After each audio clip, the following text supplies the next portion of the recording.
Alors, bonjour. Moi, je m'appelle Thierno Gueye. Je suis docteur en philosophie et je suis diplômé en sciences politiques. Alors, Idriss Bamba, il est historique de la média. Aujourd'hui, marqué de la création de cette grande bijou, qu'est-ce qu'on peut retenir des travaux effectués par la famille de Serigne Babacar Mbow? Ce qu'on peut retenir, c'est la personnalité de Serigne Babacar Mbow. La personnalité d'un talibé, mais aussi d'un guide. Je disais à son épouse, Sokhna Aïcha Cissé, qu'on a demandé à Serigne Babacar Mbow de réaliser un lieu de souvenir. Il a réalisé un lieu d'avenir, un lieu de formation, un lieu de production, un lieu de spiritualité, un lieu de recueillement. Et je pense que ça fait ce qu'il a réalisé, c'est pour tout le monde un rappel, mais aussi c'est une façon de nous inviter à relever les défis qui désormais, les nouveaux défis qui vont se poser à nous et à la famille de Serigne Babacar Mbow. Parce que ce lieu doit être préservé, mais il doit être développé aussi. Et ce que Serigne Babacar Mbow a fait ici, c'est réaliser la vision de Mame Cheikh Ibrahima Fall. Il a prié par le travail. Et ça rappelle une anecdote qu'on raconte sur Mame Cheikh Ibrahima Fall. Quand il a trouvé les talibés en train de lire le Coran et les Khassaïd, et il est allé chercher un fagot de bois d'une très grande importance qu'il a posé en demandant qu'on pèse les actions.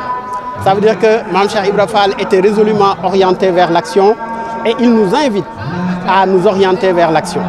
Et cette réalisation-là est à la fois un symbole, mais aussi un rappel, mais aussi une injonction pour que nous suivions les pas de Serigne Babacar. Il a montré la voie et il a passé le relais. Et ce qui s'est réalisé ici est le fruit de son œuvre. Et sous la direction de Serigne Cheikhouna Mbow et la famille de Serigne Babacar et Sokhna Aïcha, ils ont pu parachever cette œuvre. Et aujourd'hui, c'était le jour où on transmettait le résultat au Khalife général des Baye Fall et au Khalife général des Mourides et à toute la communauté mouride. Plusieurs secteurs d'activité, dont l'agriculture qui est un sacerdoce dans la Mouride, cela participe à l'autosuffisance. Absolument, cela participe à l'autosuffisance alimentaire, mais cela participe aussi à l'alimentation saine. Parce que vous ne devez pas ignorer qu'on n'utilise pas aucun produit chimique n'est utilisé dans les champs de Mbacké Kadior et que tout ce qui se fait ici est basé sur des principes de l'écologie et de respect de l'environnement. Ce lieu était quasiment désert quand Serigne Babacar Mbow est arrivé. Aujourd'hui, vous pouvez regarder le microclimat, le micro-environnement qu'il a créé avec des arbres partout. Et ça, c'est quelque chose de parfaitement...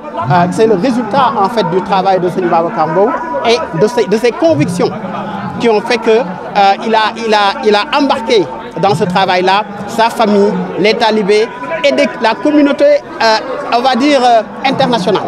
Parce que dans ce lieu-là, des talibés venus de Suisse, de France, du Canada, des États-Unis, de l'Allemagne sont venus, et même du Japon, sont venus contribuer à ce travail-là et ont contribué de façon significative à la réalisation de cette œuvre. Donc on doit remercier. C'est une œuvre universelle et ça traduit aussi la dimension œcuménique de Serigne Babacar Mbow, c'est-à-dire c'est un rassembleur et c'est quelqu'un qui transcende les frontières. Il n'a pas enfermé cette œuvre-là dans la communauté mouride ou dans la communauté musulmane sénégalaise, il l'a ouvert à la communauté mondiale. Au-delà de l'agriculture, il y a d'autres secteurs d'activité également. Absolument, il y a l'élevage, il y a l'artisanat, il y a la teinturerie, il y a la formation. Il a vraiment, souvent j'aime bien comparer Serigne Babacar Mbow et Serigne Abdou Lahad Mbacké le bâtisseur. Serigne Babacar Mbow a suivi les pas de Serigne Abdou Lahad de ce point de vue-là et il a travaillé comme un bâtisseur et il a bâti à la fois des âmes mais et tout ce que vous voyez autour de vous. Je vous en prie. Oui. Oui. Oui.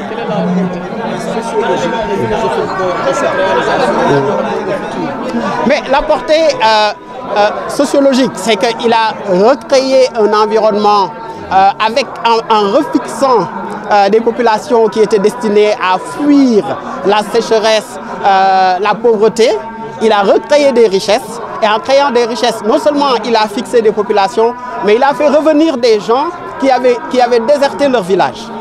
Et d'un point de vue philosophique, en fait, comme je le disais tantôt, c'est une œuvre œcuménique. C'est-à-dire qu'il a réussi à rassembler l'humanité à travers cette œuvre-là.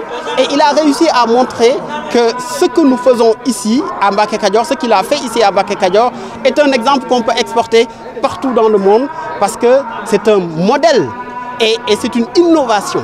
Et ça traduit aussi le caractère dynamique du baïfalisme et du mouridisme. Ça veut dire que ce qui s'est fait ici quand Serigne Touba était là, c'est ce qui continue à se faire, mais avec une adaptation et une vision sur le futur. Et c'est pour ça que je dis, et je le répète, on a demandé à Serigne Babacar Mbow de créer un lieu de souvenir, il en a fait un lieu d'avenir. Et c'est ça les enseignements, je pense, qu'il faut retenir de cette belle réalisation.